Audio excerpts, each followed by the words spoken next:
আসসালামু আলাইকুম। Hello viewers, আপনাদের সকলকে জানাই আন্তরিক শুভেচ্ছা ও অভিনন্দন। আপনারা দেখতে পাচ্ছেন নওগাঁর টিভিতে সিংহন্দি পত্নীতলা থানার সিংহন্দি মাঠ, আরও যতগুলো আছে পত্নীতলার আশেপাশে সকল মাঠের ধান প্রায় সব গত রাতের বৃষ্টিতে শুয়ে পড়ছে। আসলে এবার কৃষকের এত পরিমাণ লস যাবে যে কিছু বলার নাই।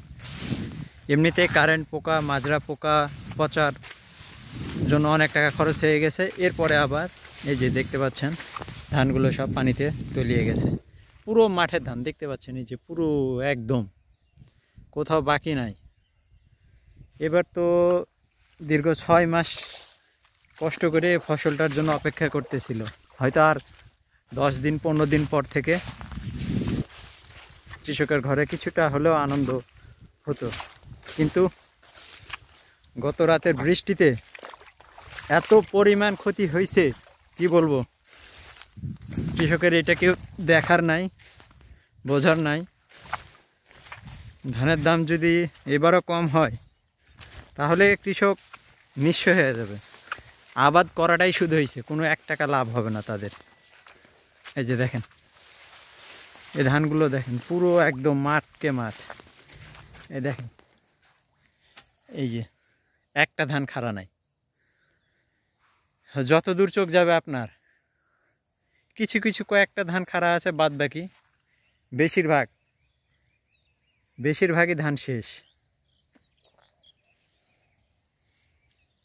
রব্বুল আলামিন তুমি কৃষকদের ধৈর্য ধারণ করা তৌফিক দান করো।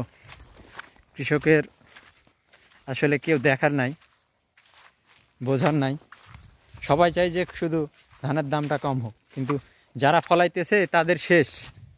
এটাই হয়তো কৃষকদের হাতিয়ার, এটাই সম্বল, এটার উপর দিয়েই সারা বছর চলে তারা। কিন্তু এবারের বৃষ্টি বন্যায় কৃষক একদম নিঃস্ব হওয়ার পথে।